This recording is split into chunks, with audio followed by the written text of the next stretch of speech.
Finished, बस अब बस थोड़ा सा ही है, you are carrying an atom bomb. अच्छा, पेशेंट बोलता है सर एक काम कीजिए, आप रिपोर्ट मुझे दे दीजिए, मैं घर जाऊंगा। बोलते घर आप पहुंचेंगे कैसे, उसके पहले हार्ट अटैक हो जाएगी। अच्छा, आपको क्या लगता है, डॉक्टर को मालूम है कि हार्ट अटैक कल होगा आज होगा? उसको तो ये भी नहीं मालूम 70 है 80 है या 90 है। क्यों ऐसा बोला जा रहा है? To create a fear. और फियर से क्या होगा फिर ऑपरेशन के लिए इमीडिएटली? बहुत सारे लोगों को इतना बोलने का जरूरत ही नहीं हो, तो इमीडिएट तैयारी हो जाता है। हार्ट का सुनते उसके मन में ऐसे ही डर रहता है, उसको ज्यादा डराने का। पर कभी कभी पेशेंट बोलता है सर एक बात बताइए, ब्लॉकेज तो कल भी था, ब्लॉकेज तो आज भी है, कल तक तो मैं सारा ही काम कर रहा था, ये पेन तो मेरे को बड़े दिनों से है, मैं अब तो पता चला हूँ, तो आप एक काम करिए, मेरे को आप डिस्चार्ज कर दीजिए, मैं घर जाके फिर सोचूंगा। बोला नहीं, आप एक काम कीजिएगा, आप करवट भी लेंगे ना तो हमको पूछ लीजिएगा। पेशेंट बोलता है नहीं सर मैं तो घर जाऊंगा। बोला आप रुकिए, आपके घर वालों से मैं पूछता हूँ। अच्छा, घर वाले बाहर कौन कौन वेट कर रहे होंगे? सारा खानदान वेट कर रहा होगा। वहां पे जाके क्या बोलना है कि patient is very critical, any moment he can die. आप बोलो, मैं बचाने की कोशिश करूं और जाने दूं। अच्छा, आंसर क्या होगा? वाइफ क्या बोलेगी कि जिंदगी भर इन्होंने मेरे लिए किया, आज मेरे को चांस मिला, आज तो मैं ऑपरेशन। वाइफ बोलती है कोई चीज का भी कोई भी कंजूसी हमें नहीं करना है, इनको तो बचाना। अच्छा, बेटा मानेगा कि नहीं? एक बेटा बड़ा समझदार होता है, बोलता है डॉक्टर को, डॉक्टर साहब एक बार बताइए, मैंने सुना है कोलेस्ट्रॉल की वजह से ब्लॉकेज होता है, इनका कोलेस्ट्रॉल हाई है, तो क्या करूं कि कोलेस्ट्रॉल कम हो जाए, खाने पीने में क्या क्या चेंज लाना चाहिए? अच्छा, कार्डियोलॉजिस्ट मान जाएंगे इनसे बात में, वो बोलेंगे you are wasting my time, he is dying and you are talking all this rubbish. अच्छा, तब तक और जितने परिवार वाले बोले नहीं नहीं ऑपरेशन होना ही चाहिए। मेरे एक पेशेंट ने बोला डॉक्टर साहब मेरे साथ पूरा ऐसे ही हुआ, मैं तो खाली एक बार टेस्ट कराने गया था और उसके बाद वो ऑपरेशन करके ही भेजे मेरे को वापस। मेरे एक और पेशेंट थे, बोले सर मैं फिर भी नहीं कराया, मैं निकल आया। मैं बोला आप निकले कैसे? बोला मैंने बोला मैं तो नहीं कराऊंगा, मुझे घर जाना है। वो बोले नहीं आप घर भी नहीं पहुंचेंगे। मैं बोला मैं लिख के देता हूं, मैं पहुंच जाऊंगा। फिर मैंने लिख के भी दे दिया, फिर भी वो जाने नहीं दिया। फिर मैंने लास्ट बोला, मैंने बोला देखो मैं करने तैयार हूं, पर प्रॉब्लम है मेरे पास पैसे नहीं है, आप फ्री का कोई ट्रीटमेंट हो तो करवा डालो। तब इन्होंने बोला कोई प्रॉब्लम नहीं है, आप घर चले जाओ। फिर मैं जब घर जाने लगा तब फिर से बुलाया उन्होंने, बोला अब आप एक बार बताओ ये इतने पैसे आप कितने दिन में इकट्ठा कर सकते हो? तब मैंने बोला देखिए मुझे प्रॉपर्टी बेच के आना होगा, 2 महीना लगेगा। फिर मुझे 2 महीना उन्होंने टाइम दे दिया, बोला अब कोई प्रॉब्लम नहीं है, 2 महीने बाद ही ऑपरेशन होगा। आपको समझ आ रहा है ऑपरेशन कब रुक सकता है? दिस इज, मैं ये नहीं बोलूंगा सारे जगह एग्जैक्टली यही हो रहा है, पर इसका ही कुछ छोटा मोटा रूप ये हॉस्पिटल का सिस्टम है। पर एक बात मैं जानता हूं, हॉस्पिटल को ये चॉइस देना चाहिए पेशेंट को, देखो the blockage is so much so much so much, these are the reason. आप देखो क्या चाहते हो, आप अगर अपने आप को बदलोगे तो ऑपरेशन रुक सकती है, आप नहीं बदलना चाहते हो तो मैं ऑपरेशन कर दूं, उसके बाद जाके बदलने का कोशिश करो। But the hospitals don't give chance, उनको मालूम है ये एक मौका है, ऑपरेशन कर लेते हैं, बट उसके बाद भी उनको यही करना पड़ेगा, लाइफस्टाइल चेंज तो पेशेंट को फिर भी करना पड़ेगा। मैं जानता हूं हार्ट के पेशेंट्स को मैं 3 चीज देखते दिखाऊं, एक तो दवाइयां हैं, एक बाईपास और एक एंजियोप्लास्टी। ये दवाइयां मैं आपको एक बार समझाना चाहता हूं दवाइयां क्या काम करती है, और another 10 minutes I will take. देखिए ये ट्यूब है जिसमें कोई ब्लॉकेज नहीं है, और ये 80-90% ब्लॉक है, दिख रहा है आपको? अब ये पेशेंट को चलने से दर्द होता है, एक दवाई ऐसी है जो दवाई देते ही दर्द कम हो सकती है। कौन सी दवाई है? सॉर्बिट्रेट, नाम सुना आपने? क्या करता होगा सॉर्बिट्रेट? देखिए क्या करता है Sorbitrate, this what is the action of Sorbitrate. क्या हुआ? ट्यूब चौड़ी हो गई, ब्लॉकेज वहीं की वहीं रह गई, ट्यूब चौड़ी हो गई, ट्यूब थोड़ा फैल गया, फैलते क्या हो गया, ब्लड सप्लाई बढ़ गई। पेशेंट बोलता है मुझे अब कोई दिक्कत नहीं है, पर ये दवाई का असर रहेगा 8 घंटे बाद, तो 8-8 घंटे में एक सॉर्बिट्रेट लेनी पड़ेगी। एक पेशेंट मेरे को बोला मैं सॉर्बिट्रेट नहीं लेता हूं, मैं मोनोट्रेट लेता हूं। मैं बोला वो भी सॉर्बिट्रेट का ही भाई है। तो ये जितने भी सॉर्बिट्रेट है उनका नाम मैं आपको दिखा सकता हूँ, these are all kinds of sorbitrate and all, ये सब दवाई हम लोग दे देते हैं। सॉर्बिट्रेट, इस्मो, आइसोडिल, मोनोट्रेट, नाइट्रोफिक, पेंजिसेड, इमडूर, वेंजिकॉर, वेसोट्रेट, मोनोट्रेट, सॉर्बिट्रेट, मोनोसॉर्बिट्रेट, नाइट्रोकंटीन, वेसोप्रीन, मोनोस्प्रीन, इस तरह की दवाइयां हम हार्ट के पेशेंट्स को दे देते हैं। एनीवे दवाइयां बहुत सारे तरह की मिलती है, एक होता है हार्ट की ऑक्सीजन की जरूरत को कम कर देता है, इसको बोलते हैं beta blocker, calcium channel blocker, फिर एस इनहिबिटर, ऐसे करके बहुत सारी गोलियां हम लोग हार्ट के पेशेंट्स को दे सकते हैं। I am not going to go into that detail, कुछ ब्लड पतला करने का दवाई भी देते हैं, आपने देखा है नाम, इकोस्प्रिन, कोल्स्प्रिन, एएसए, डेलिस्प्रिन, डिस्प्रिन, क्लोपिग्रेल, क्लोपिलेट, क्लोपिवास, सिरुविन, क्लैबिक्स, क्लोट्रेल, फ्लैजरिल, स्ट्रोमेक्स, डीप्लैक्स, इस तरह की गोलियां हम लोग देते हैं ब्लड को पतला करने के लिए। पर ये गोलियां देने से भी पेशेंट ठीक नहीं होता है। तो इसके लिए मैं चाहता हूँ वो लाइफस्टाइल चेंज करें, अपनी ब्लॉकेज को कम करें कि उनको देने की जरूरत पड़े ही नहीं। अच्छा, ये गोलियां इतनी खाएगी, इसके साइड इफेक्ट्स होती है क्या? अगर साइड इफेक्ट होती है कॉन्स्टिपेशन, तो कॉन्स्टिपेशन की और गोली दूंगा, और एसिडिटी हो जाए तो एसिडिटी की गोली दूंगा, और नींद ना आए तो नींद की गोली दूंगा। अच्छा बताइए, बीमारी ठीक हो रहा है कि नहीं हो रहा है? आई एम नॉट कीन, मैं जानता हूं दवाई आज जरूरत है, पर कल दवाई की जरूरत ना हो उसका बंदोबस्त करना बहुत जरूरी है। इसके बाद चलते हैं कि एंजियोग्राफी क्या चीज है। हॉस्पिटल में जाते हैं, एंजियोग्राफी करते हैं, और ये एंजियोग्राफी मुझे पसंद क्यों नहीं है मैं आपको बताना चाहता हूं। This is what is the problem with angiography. एक तार आपकी पूरे बॉडी को स्क्रैच करके हार्ट तक लेके जाना है। ये तार यहाँ से जो घुसेगी, 1 meter wire is inserted into the body till it reaches heart. It is a blind procedure. Blind मतलब क्या? आप घुसा दो, ये अंदर जाती जाएगी, और अगर अटक गई तो वापस खींच के फिर से ट्राई करना होगा। मतलब वो अंदर स्क्रैच करेगा ही करेगा, पूरे बॉडी को स्क्रैच करती है। वो लिखवा लेते हैं कि अगर हार्ट अटैक हो गया तो मेरी कोई जिम्मेवारी नहीं है, और ये पूरे बॉडी को ये पंक्चर भी कर सकता है। मैंने ऐसे ऐसे पेशेंट देखे हैं कि एंजियोग्राफी के वक्त ही डेथ हो गई। एंजियोग्राफी में पैर को काटना पड़ा अल्टीमेटली, क्योंकि वो पैर की ट्यूब को डैमेज कर दिया। तो एंजियोग्राफी मैं नहीं चाहता हूँ। और उसके बाद क्या होगा? इनएक्यूरेसी अबाउट द रिपोर्ट, और उसके बाद pressure from the cardiac doctors for the next operation. Patient को लगता है मेरे को इमरजेंसी हो गया, बट इमरजेंसी प्रिसिपिटेट कराया जा सकता है। एनीवे, ये एंजियोप्लास्टी जो है, ये दो ऑपरेशन, दो चीज वो लोग करते हैं, एक एंजियोप्लास्टी, एक बाइपास सर्जरी। मैं एंजियोप्लास्टी 2 मिनट आपको समझाना चाहता हूँ। What is this angioplasty? एक स्टेंट लगाते हैं, सुना आपने नाम? एक रिंग लगा देते हैं हार्ट में। What is this? Let me explain what is this. पिछले 20 साल में ये जो एंजियोप्लास्टी है, ये बार बार फेल किया और बार बार इसको सक्सेस बताया गया। पहले आई थी बैलूनिंग, बैलून एंजियोप्लास्टी। उसके बाद बहुत सारे तरह के एंजियोप्लास्टी आई, ऑर्डिनरी स्टेंट आई, फिर गोल्ड स्टेंट आई, फिर रोटा ब्लेडर आया, रेडियो एक्टिव स्टेंट आई, लेजर एंजियोप्लास्टी आई, आजकल चल रहा है ड्रग कोटेड स्टेंट। पर ये सारे के सारे फेल हुए हैं। क्यों फेल हुए, एक बार समझाना चाहता हूँ। देखिए, ये बैलूनिंग क्या चीज है? याद है आपको? एंजियोग्राफी के वक्त तार अंदर घुसाई थी, वो कहाँ तक गई थी? हार्ट तक, यहाँ तक तार आई थी। इस तार के ऊपर ये बैलून होता है। इस तार को थोड़ा सा धक्का मारते हैं, कभी कभी कार्डियोलॉजिस्ट तार को अंदर रख के बाहर आ जाते हैं, आके बोलते हैं देखो तार अंदर है, बोलो तभी खोल दूं। आप बोलते हैं चलो खोल दो, कितने लगेंगे? 2 लाख लगेंगे, 2 लाख दे दिया। अब ये तार को ये लोग धक्का देते हैं थोड़ा और, तो तार की जो बैलून है ये बीचों बीच आ जाती है ब्लॉकेज में। अब इस बैलून में पानी डालना होता है। ये बैलून ऐसा होता है, इसमें पानी डालते ही बैलून फूल जाती है। अच्छा, पानी कैसे डालेंगे? आपने होली में बैलून फुलाया एक सिरिंज से? सिरिंज में पानी ले लो, सिरिंज को दबा दो तो बैलून के अंदर पानी घुस जाए। तो बाहर से सिरिंज से पानी डालेंगे तो बैलून क्या होगा? फूल जाएगी। फूलते ही ब्लॉकेज कहाँ गई?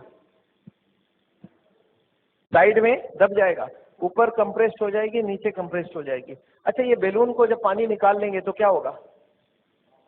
बैलून को वहां पे 2-4 सेकंड से ज्यादा नहीं रख सकते, क्योंकि हार्ट अटैक हो जाएगी, 100 हो जाएगी ब्लॉकेज। तो बैलून में पानी डाला और सिरिंज से वापस पानी खींच लिया। जैसे ही पानी खींचा, बैलून वापस चिपक गई, तार को पकड़ के बाहर निकाल लिया। Angioplasty over. आपको समझ आ रहा है क्या करना पड़ा? ये तार यहाँ थी, इसी को थोड़ा आगे किया, बैलून डाल, पानी निकाल लिया और ब्लॉकेज वापस। अच्छा, ब्लॉकेज वापस आ जाएगी नहीं आ जाएगी इसके बाद? क्या लगता है आपको? This is elastic. इलास्टिक समझते हैं आप? ये लोहा या पत्थर नहीं, इलास्टिक है। और जैसे ही बैलून निकाल लिया, ब्लॉकेज वापस आने लग गई। थोड़े साल बाद यही कार्डियोलॉजिस्ट मान गए बैलूनिंग काम की नहीं है। पहले क्लेम किया था बैलूनिंग एक बार कराओगे जिंदगी भर चलेगी, फिर मान गए काम की नहीं है। फिर क्या हो गया? फिर वो बोले इसमें स्टेंट लगाना होगा। What is this stent? Look at this, this is the blockage. दिख रहा है आपको येलो कलर की? और इसके अंदर एक बैलून डाल दिया, आपको दिख रहा है ब्लैक कलर का बैलून? बैलून में पानी डाला तो ब्लॉकेज कहाँ चलेगी? साइड में आ गई। जब बैलून निकाल लेंगे तो ब्लॉकेज वापस आएगी, तो यहाँ पे एक स्प्रिंग लगा देते हैं। ये स्प्रिंग क्या काम करेगा? ब्लॉकेज को आने से रोक देगा। आपको समझ आ रहा है स्प्रिंग का मतलब क्या है? अगर स्प्रिंग डाला गया, इसका मतलब क्या है? कि ब्लॉकेज वापस आ रही थी। इसका मतलब पहले वाला जो क्लेम था वो गलत था, कि बैलूनिंग करा लो ठीक रहा। इसके बाद ये जो स्टेंट लगी, स्टेंट का एक मेजर प्रॉब्लम है कि इसके अंदर से ब्लड जाएगी, और फॉरेन बॉडी के अंदर ब्लॉकेज बहुत जल्दी होती है। ये देखा गया है स्टेंट में 6 महीना 1 साल में सारे ब्लॉक आ जाती वापस। और ये जब वापस आने लगी तब इन्होंने थोड़े दिन तक तो बोला नहीं नहीं नहीं आती है नहीं आती है। थोड़े दिन बाद इन्होंने बोला कि नहीं ये स्टेंट तो खराब होगी क्योंकि ये ऑर्डिनरी स्टेंट है, इसमें एक मेडिकेटेड स्टेंट देना होगा। वो दवाई में डाल के स्प्रिंग को निकाल लेंगे, अब बहुत बढ़िया हो जाएगा।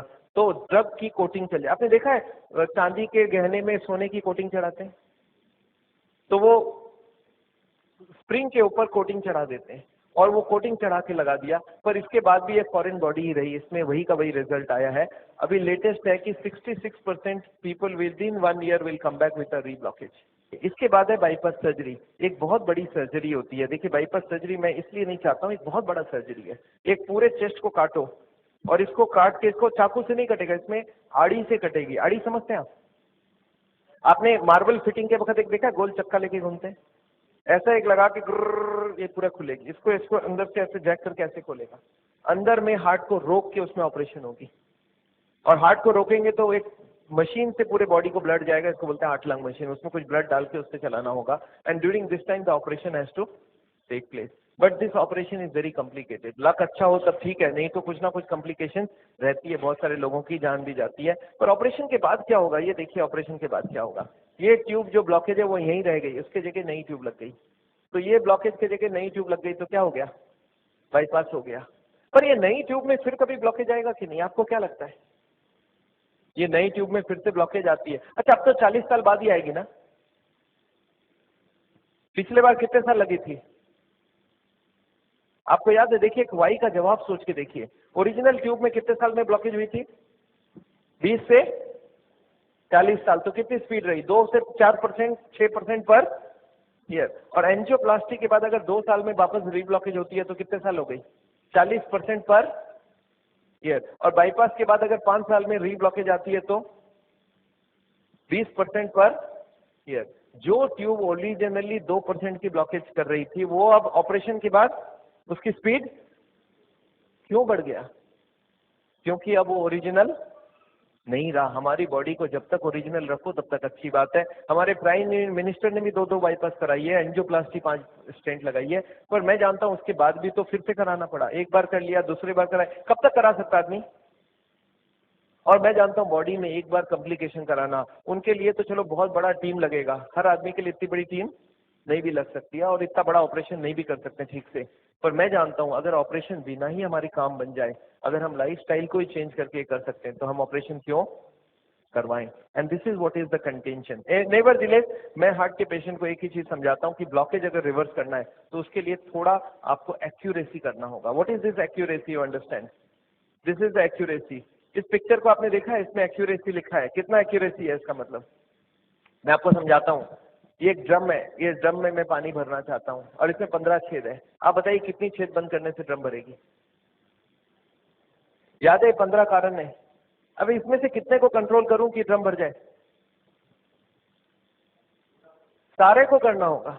अच्छा मैं हार्ट के पेशेंट्स को क्या देखता हूँ, उनको कुछ मालूम भी नहीं है इसके बारे में। वो क्या बोलते हैं, मेरा कोलेस्ट्रॉल कंट्रोल है, ट्राइग्लिसराइड ज्यादा है, शुगर कंट्रोल है, बीपी ज्यादा है। मैं बोला ऐसे नहीं चलेगा, सारे होल बंद चाहिए मुझे। बोलते मैं थोड़ा थोड़ा करूं तो कैसे चलेगा? मैं बोला थोड़ा थोड़ा से काम नहीं चलेगा। बोलते मैं बीपी कम किया हूं पर पूरा कम नहीं कर रहा हूँ, 120 नहीं ला रहा हूँ, 140 ही रखा हूँ।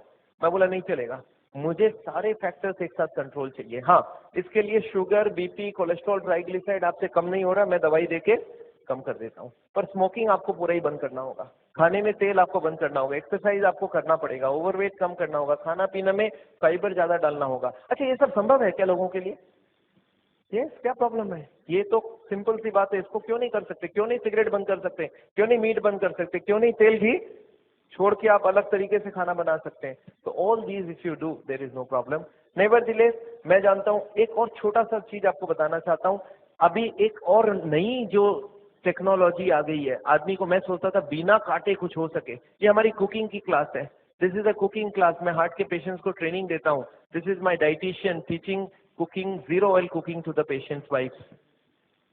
मैं हार्ट के पेशेंट्स को योगा सिखाता हूँ। मैं बोलता हूँ कैसे भी करो योगा करो, आप योगा करने की बहुत जरूरी है। उसके साथ उनको क्या करना चाहिए, क्या नहीं करना चाहिए, कितनी सामान उठानी चाहिए, गाड़ी चलानी चाहिए, स्कूटर चलाना चाहिए, ऑफिस जाओ तो क्या प्रिकॉशन लो, दादर चढ़ो तो क्या प्रिकॉशन लो, आगे कौन सी योगा करो, कब तक करो, कौन सी मेडिसिन लो, कब तक लो। एंड फॉर दिस हाँ मैं एक मैगजीन भी निकालता हूँ, इसका नाम है साउल टाइम्स। ये मैगजीन में हर महीने निकालता हूँ, दिल्ली से निकलती है, हिंदी और इंग्लिश में। अच्छा, आपको एक फॉर्म दिया गया है क्या? ऐसा देखिए तो, have you got a form like this? ये फॉर्म में अगर आप अपने नाम एड्रेस भर के देंगे तो आपको ये मैगजीन आगे आपको मिलता रहेगा हर महीने। हिंदी में इंग्लिश में दोनों में मैगजीन है। और इसके साथ एक छोटा सा और क्वेश्चन ये रखा है कि यहाँ पे अगर हम लोग ऐसा कोई कैंप करवाएं तो how many people will be interested to join such a camp? 1 दिन का या 2 दिन का ऐसा एक कैंप अगर हम करवाएं तो कोई इंटरेस्टेड हो तो प्लीज फिल इट अप। मेरे को लोग बोलते हैं डॉक्टर साहब इतनी सारी बातें अगर कैसे याद रखूंगा, मैंने बहुत मोटी मोटी किताब लिखी है। आदमी बोलता है सर छोटा सा कुछ दीजिए ना कॉपी, तो मैंने एक ऐसी किताब बनाई है जिसका नाम है पॉकेट गाइड। एक 30 रुपीज की किताब है, कोई 2 घंटा बैठ के पढ़ ले तो जितनी बातें मैंने बताई है सब इसमें लिख के रखा है। So this book I have brought over here. मेरे ख्याल से बाकी बुक्स तो मैं नहीं ला सकता हूँ क्योंकि 100 ऑफ बुक्स आर देयर, तो मैं ये बुक लाया हूँ। कोई को लगता है कि मैं पढ़ना चाहता हूँ और कोई को पढ़ाना चाहता हूँ, हार्ट के पेशेंट को जरूर पढ़ाइए। 30 रुपीज की गिफ्ट होती है, you can give it to anybody and they will learn things from the book. तो ये बहुत जरूरी है। मैं जानता हूँ, मैं ये मैगजीन पिछले 10 साल से रन करता हूँ and it is gone all over the world. मैं एक नई टेक्निक आपको इसी वक्त बताना चाहता हूँ। There is a new machine which has come which can open the collaterals. देखिए कोलैटरल्स का क्या मतलब है, ये ब्लॉकेज है।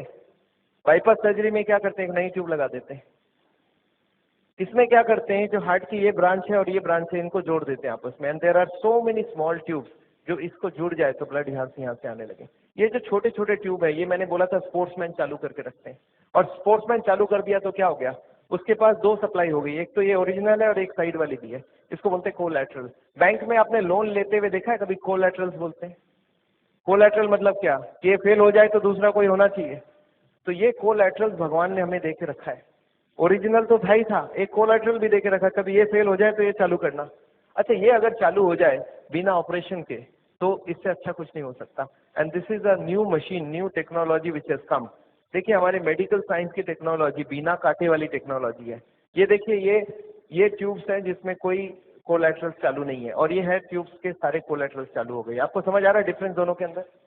ये जो छोटे छोटे कोलैटरल्स है ये हमारे सबके पास है, और एक मशीन से इसको या तो स्पोर्ट्स करके चालू कर सकते हैं या तो एक मशीन से चालू कर सकते हैं। ये मशीन क्या करती है सोचिए, ये जैकेट्स लगा दिया हमने कफ में, थाई में, बटक्स में, और सारे को एक साथ स्क्वीज कर दूं तो क्या होगा, इसकी ब्लड कहाँ जाएगी? बॉडी में ही रहेगी, पर कहाँ जाएगी? ये हार्ट की तरफ जाके हार्ट की ट्यूब्स को धक्का देके प्रेशर देके इसको खोलेगी। ये प्रेशर 1-1 घंटे तक, एक में इसको हार्ट के संग सिंक्रोनाइज करके दिया जाता है। सिंक्रोनाइज मतलब हार्ट जब पंप करे तो मशीन पंप नहीं करता है, जब हार्ट पंप करके रिलैक्स करने लगे, जब पूरी ब्लड वापस आती है तो वो स्क्वीज करके सारे ब्लड को एक साथ दे जाता है। And this goes on, ECG feed होती है कंप्यूटर को, and this machine we have seen now without bypass surgery. आदमी बोलता है मुझे इमीडिएट रिजल्ट चाहिए, तो without bypass this can work very well. तो इसको हम लोग बोलते हैं नेचुरल बाईपास। नेचुरल बाईपास समझ रहे हैं, भगवान ने ऑलरेडी नेचुरल बाईपास हमें दे के रखी है, स्पोर्ट्समैन चालू करके रखा है। तो आप हार्ट के पेशेंट हो, आप चालू करो, आपके पास कोलैटरल आ गई तो ओरिजिनल नहीं भी होगा तो भी काम चल जाएगी। और एक मैं जैसे ही, हाँ एक और ट्रीटमेंट आई है जिसको हम लोग बोलते हैं बायोकेमिकल क्लीनिंग। ये अभी बहुत अच्छी रिजल्ट आ सकती है। कुछ केमिकल अंदर डाल के ब्लड में उसको अंदर से गला लिया जाए। जैसे किचन में आपने सुना नाली जाम हो जाए तो क्या करते हैं हम लोग, कुछ केमिकल डालते हैं अंदर से। तो ये केमिकल की भी ट्रीटमेंट आजकल चल रही है, बट अभी भी इसका रिजल्ट हर आदमी में सेम नहीं आता है, but result are still there. बहुत सारे ऐसे पेशेंट है जो 30-40% तक ब्लॉकेज इससे कम हो सकती है। नेवरदिलेस मैं समझता हूँ मैंने बहुत सारा लेक्चर आपको दे दिया है। कोई ने मेरे को बोला था एक बार कि डॉक्टर साहब कभी भी किसी को आधे घंटे से ज्यादा लेक्चर मत दिया कीजिए। मैंने बोला क्यों? बोला आपने स्कूल, उसके बाद दिमाग काम नहीं करता है। मैंने बोला क्यों ऐसा बोल रहे हैं? बोलते आपने स्कूल कॉलेज में देखा है कभी भी पीरियड 40 मिनट से ज्यादा नहीं रखते हैं, उसमें 5 मिनट आने जाने का वेस्टेज गिन लो, आधे घंटे ही चलेगा दिमाग। मैं बोला पर मैंने देखा आप टीवी देखते हो तो 2-3 घंटा देखते हो एक साथ। बोलते नहीं वो इंटरेस्टिंग हो तो देखते हैं। तो मैं जानता हूँ आप हमारे साथ बैठे हैं 2 घंटे के लिए और आपको जरूर इंटरेस्टिंग लगा होगा। मैं फिर से धन्यवाद देना चाहता हूँ ये हॉल को अरेंज जिन लोग ने किया उनको, श्री माफत लाल जी को जिन्होंने आपके लिए ये लेक्चर कराया है। और अगर आपको लेक्चर अच्छा लगा तो उनके लिए फिर से एक बार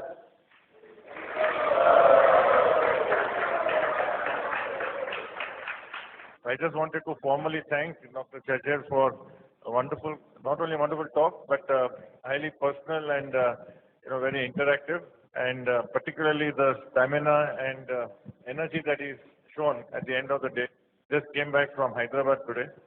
So I think we should give him a much more warm welcome.